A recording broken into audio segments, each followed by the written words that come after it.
So hello everyone and welcome to the next session of the FEM group, our lunchtime sessions, which are hosted by myself and Joe's here as well.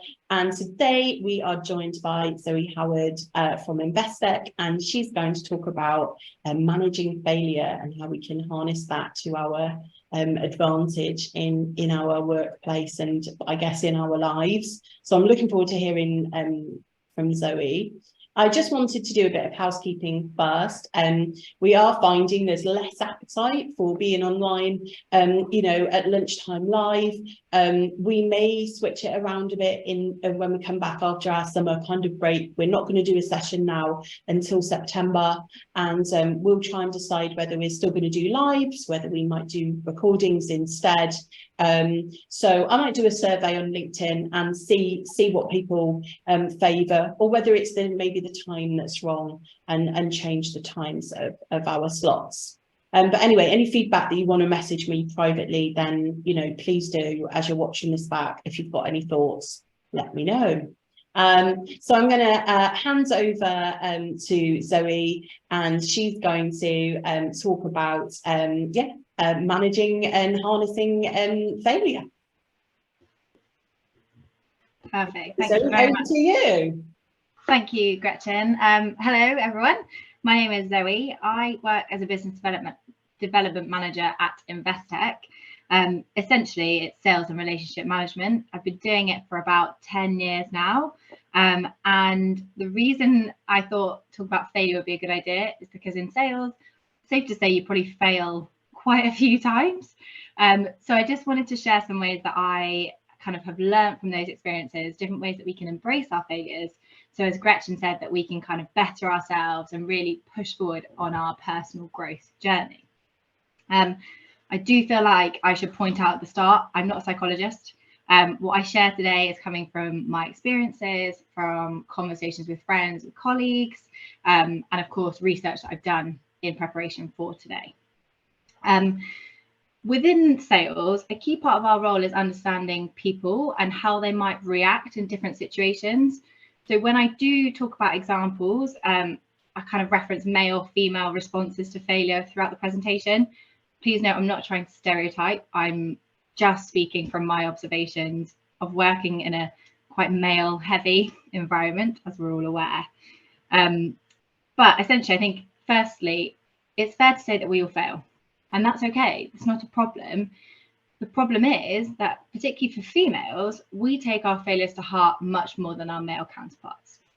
So I'm going to share some of the ways that we can accept and embrace our failure so that we reframe it from something negative into that opportunity to learn and to grow. As I said, in sales, I've had a number of what I would call failures, whether that's phone calls that have gone terribly, presentations that haven't gone to plan, meetings that haven't ended with the outcome that I would have hoped. That's just in the day job side of things. Of course, as Gretchen referenced, we're probably all failing in our personal lives, whether that's me as a wife, me as a mum, just me as a human being. So how can we harness that? How can we see these failures merely as stepping stones on that path to self-development? Just going to share some slides with you now. Hopefully you can see those okay. Yeah, brilliant. So I think it's really important to understand a little bit more about failure itself and what happens to us when we fail, so that we can learn how to cope with it more effectively. Now, when things go wrong, we use that as a cue to start berating ourselves. And it's very easy to use failure as evidence that we're not good enough. But actually, when we take risks, that is that first step towards bettering yourself. And when we do succeed, our brain releases some powerful chemicals that, with time and repetition, they actually change the structure of the brain. So we become better trained, we become smarter, we become more confident. So the more we succeed, the smarter we become, which makes sense. But you have to take those risks. You have to open yourself up to the possibility of failure in order to succeed. Now, I looked up the Oxford Dictionary definition of failure. And it says that failure is the lack of success in doing or achieving something. I think it's actually so much more than that. And when you do Google the definition of failure, you get all these different references, which are far more appropriate. Now, I really like this one. I'm going to read it out. So it says, failure is the falls you take on the road to success, the courage to act even when the odds are not in your favour, the opportunity to learn and begin again. I think that's far more appropriate when we think about failure. Now, on balance, I also looked at the definition of success. I think the Oxford Dictionary definition, it leaves quite a lot to be required. So it says success is the fact that you have achieved something that you want and have been trying to do or get. I don't think that feels, it doesn't complete what success is. It just talks about one part of success. Again, when you Google it, you get a whole range of alternative definitions. I couldn't pick one because there are so many that resonated. So just to pull out a few from this slide, success is the ability to go from one failure to another with no loss of enthusiasm. It's a journey, and the doing is often more important than the outcome. And it's knowing that you made the effort to become the best of which you are capable. All far more appropriate definitions of success than that Oxford Dictionary definition that I mentioned. And I think it's really important to note, you almost can't have one without the other. They're so interlinked. It's not linear. Success is a journey, and there will be lots of twists and turns on the way. One of the reasons I think success is so difficult to define is also because it's different for every individual. My version of success will be very different to Gretchen's version of success, to everyone else's. But as humans, we very easily fall into what is known as the comparison trap.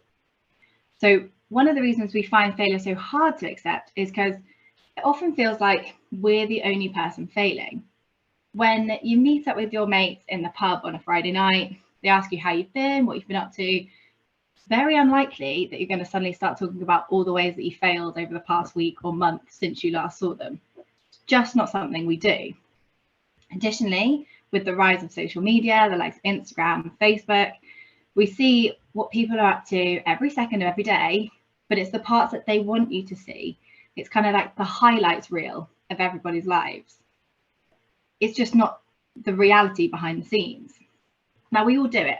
We compare our lives, our houses, our cars, our jobs, everything. I did it just last week. A friend of mine's just bought a house and I went, oh, it's so much bigger than mine. It's ridiculous because you can always find a way to feel inadequate.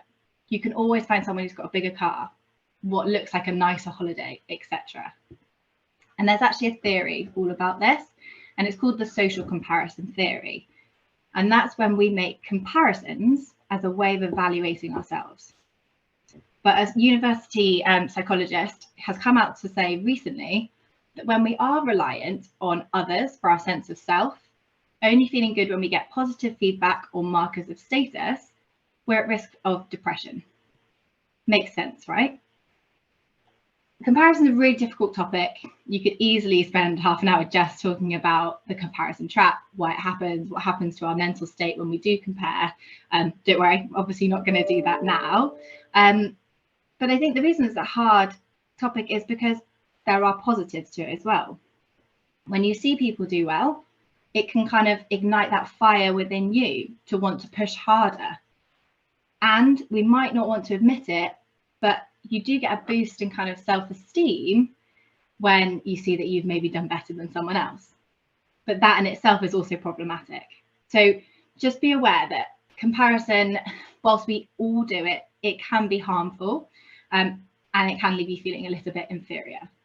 So that in itself will stop you from pushing forward because you don't want to fail, because you don't want to tell people that you have failed. So just try and remember, this is your journey. It's about you. It's not about anyone else. So just keep that in your head throughout. I had an interesting conversation with a male colleague about this last week, actually, because I was practicing my presentation with him. And he was saying he doesn't compare himself to his peers. He actually compares himself to himself. So where he thought he would be at this stage in his career versus where he currently is, which is a much healthier way of thinking about things.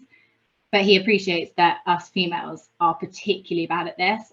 I think partly it's to do with how we engage with social media as well.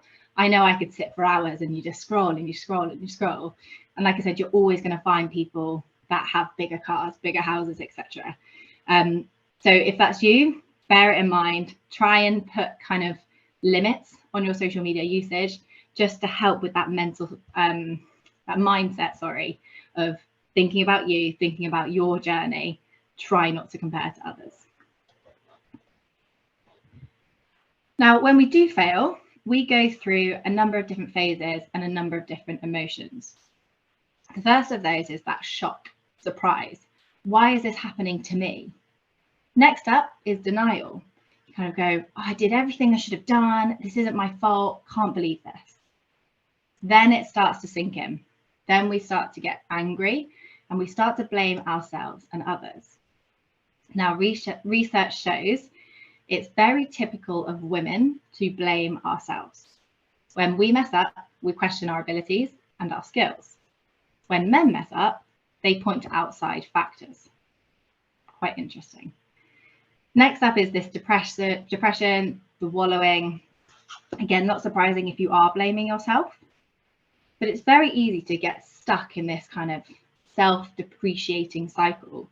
We deal with failure in counterproductive ways. We try and distract from it, try and forget it ever happened. But then that means when you do go back to try that task again, the likelihood is you're probably going to fail because you've not reassessed, you've not learned, and you've not thought about what happened and why things went wrong.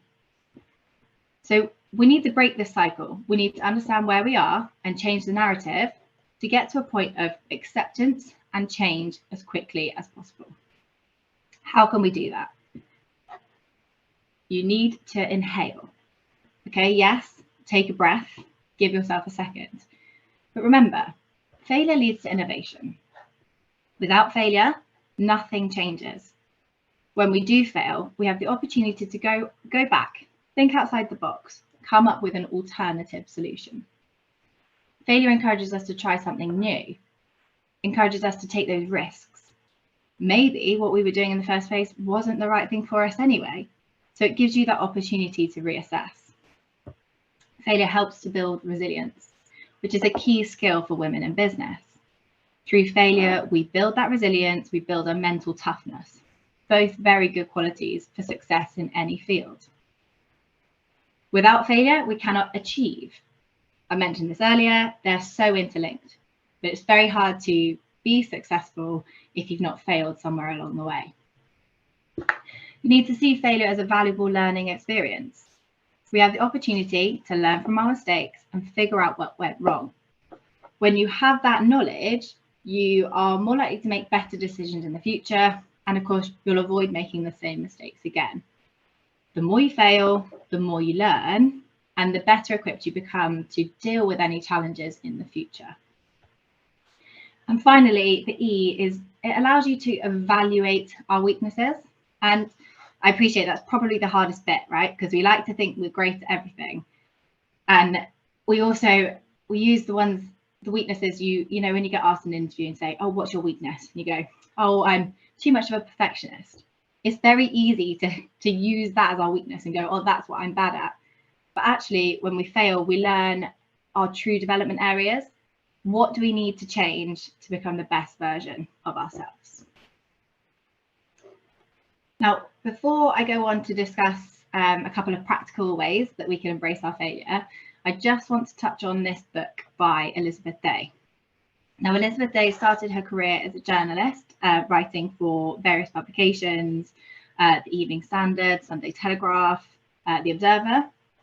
However, she experienced a breakup later in life and decided to pack it all in and move to LA.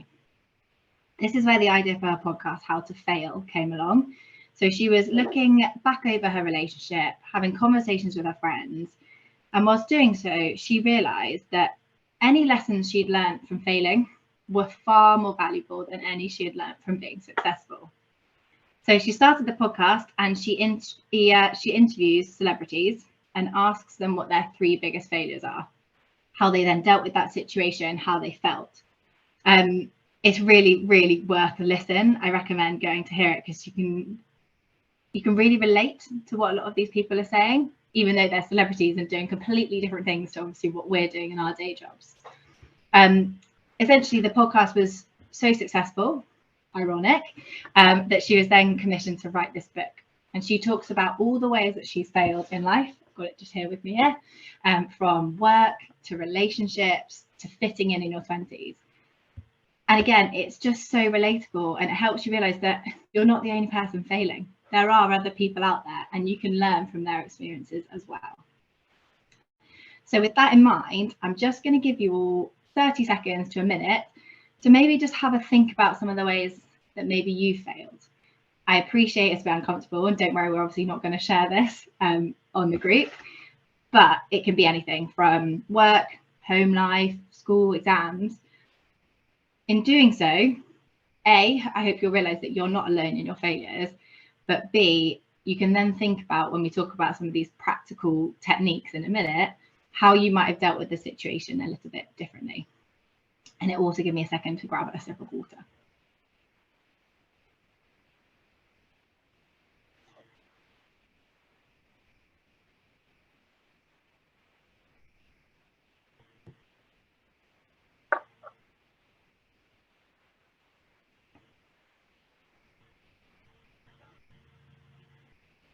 Okay, hopefully given you a bit of time to have a little think about some of your failures.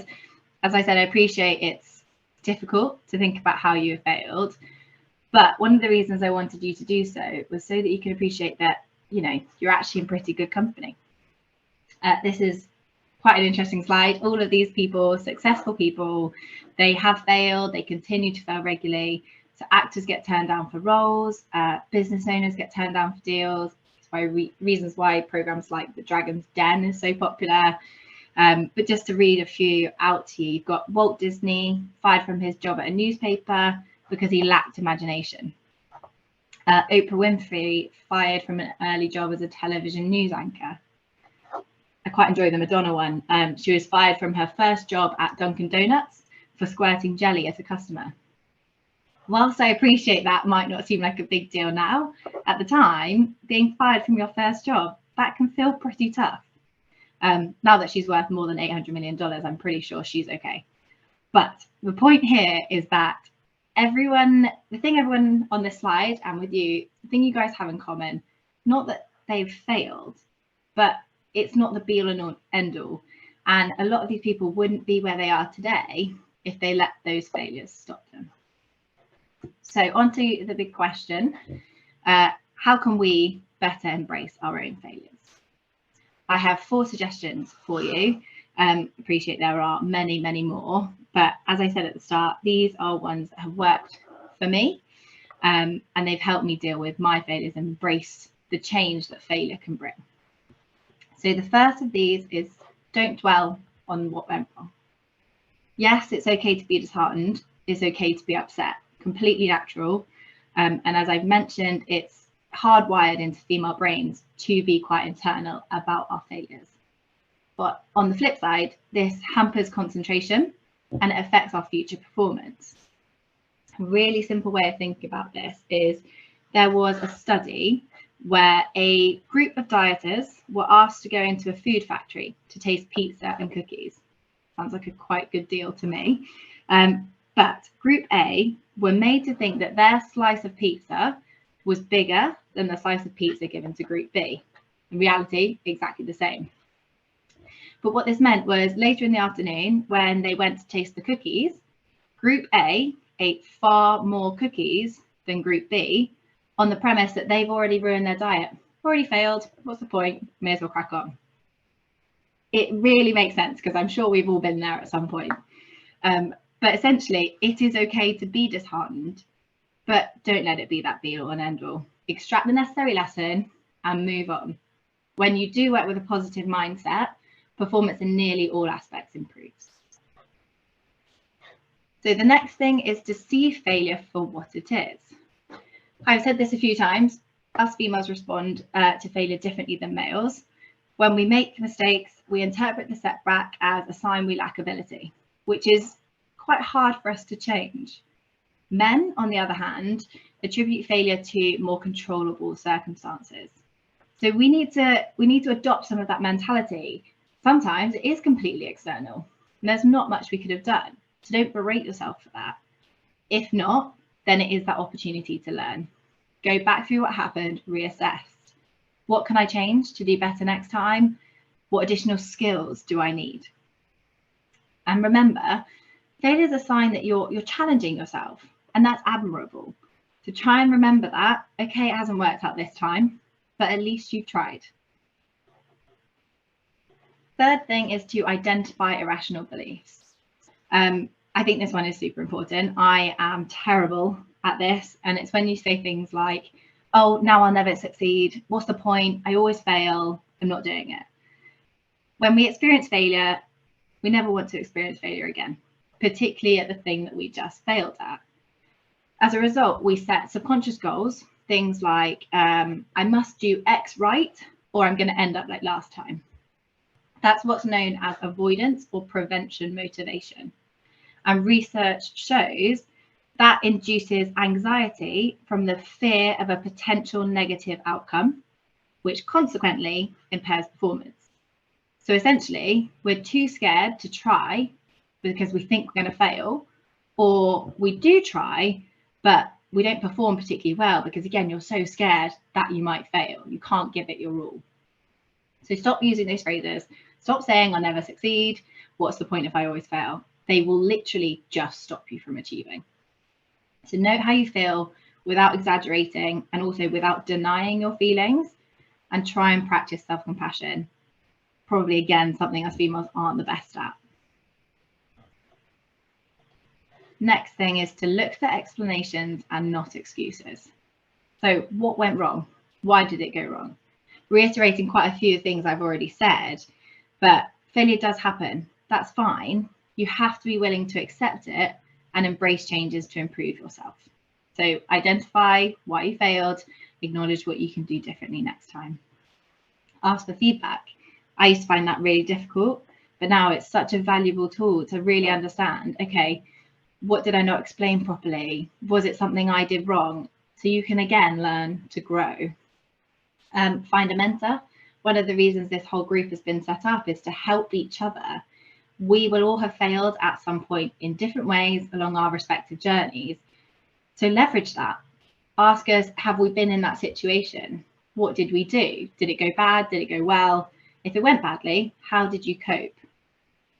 And of course, there's more traditional things you can do. You can go on a course, read books, essentially. There's lots of different resources, but just don't be afraid to use them. So quick recap, don't dwell on the situation, see failure for what it is, identify your irrational beliefs, and look for explanations, not excuses. And remember, inhale. Failure leads to innovation. It means that we try new things, we take risks, we build qualities that are key for success, that mental toughness, that resilience. It enables us to achieve. We can learn, we can become better because of that, and then we can evaluate those weaknesses, work out where do we need to develop, what do we need to improve. One final thing to say here before I move on to the last couple of slides for today. Think about how you see other people's failures. Most of the time, you might not even see that as a failure. But would you ever tell them that they're not good enough? Unlikely. You try and help them see the positives. You'd go back through the situation with them and think about what they could have done differently. This exact thing happened to me last week. I was having dinner with my in-laws, and my brother-in-law, Tom, he'd gone for a promotion at work, unfortunately didn't get the job. While we discussed it, he was adamant he'd failed. That was it, I failed, didn't get the job. Now, my mother-in-law, I appreciate she's also his mother in this situation, but she was much kinder. She was saying, you haven't failed, you were just unsuccessful this time, which is much kinder wording than we afford ourselves.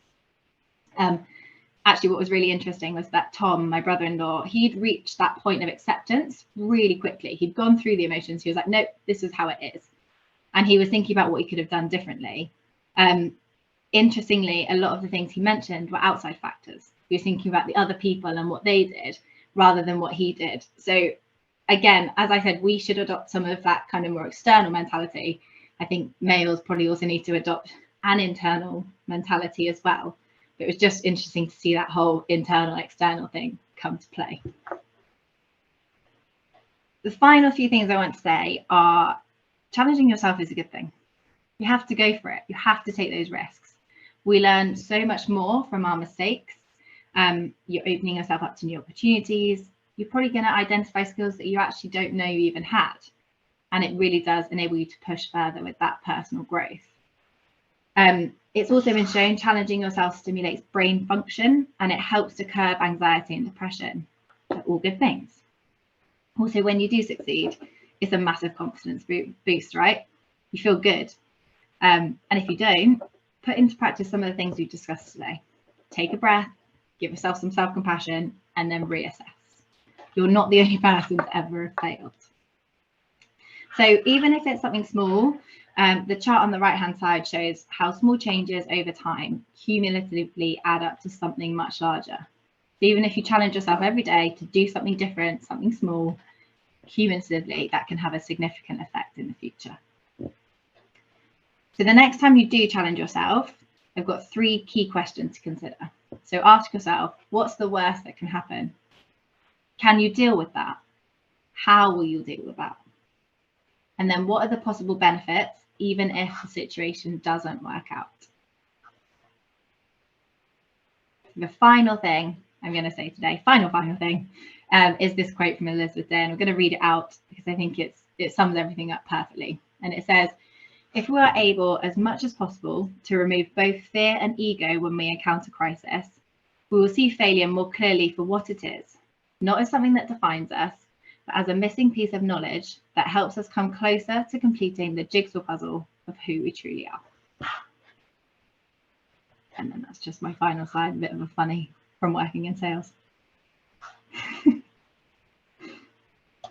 So I'll pause there. I don't know if anyone's got any questions, comments, anything they want to say. Thank you, Zoe. It was really great, though. Thank you. I think the moment of thinking about failures, my brain immediately kind of goes into panic mode. Oh my God, I've got to think about my failures, you know. And I think, like, certainly for me, like the more experience you have, and the more times of, you know, ultimately mini little failures that go on almost weekly, you know, or monthly, you learn to navigate around those, because that's just life, right? That things happen. So I think, yeah, it's really interesting. I love the thing of inhale, and how people can try and, you know, really think about that and understand, you know, the different stages of failure to start off with. It's a bit like the grief cycle or the change cycle, isn't it? Just accepting that you're going to go through those same emotions of things, really, when things go wrong. So yeah, it was really great, really interesting. Thank you. Cool, I'm glad you enjoyed it. Yeah. Anyone else? Joe, Rachel, got anything to say? Yeah, it was really good, thank you. And I must subscribe to Elizabeth Day's podcast. I've heard about it a lot. Yeah. Fern Cotton's interviewed her on Happy Place, and I've never got round to it, but I think I will. It's brilliant. She's got really big celebs on it as well, really good names. So it's quite interesting to see what they perceive as their biggest failures as well. Yeah. It's a big part of it, obviously. Yeah. I found it really interesting, Zoe. Thank you for that. It was true what you said about the internal and the external, and how the dialogue changes.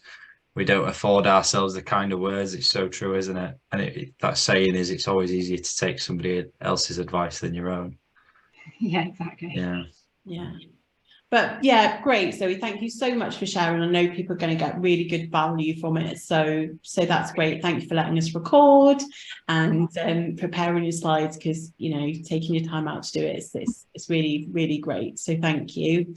And as I said at the start, so everyone, I'm going to think about the format a little bit more for after the summer. So watch the space on LinkedIn. We're also going to create a website, so hopefully things might be a bit more visible for people, etc. But really appreciate everyone who watches in and who do come along to the sessions, because I think there's some really great content in these sessions that we're providing. So, you know, I will keep doing it. I'm just going to think about whether we can do it in a way where we get a little bit more, that's more accessible to people, basically, and can get out there.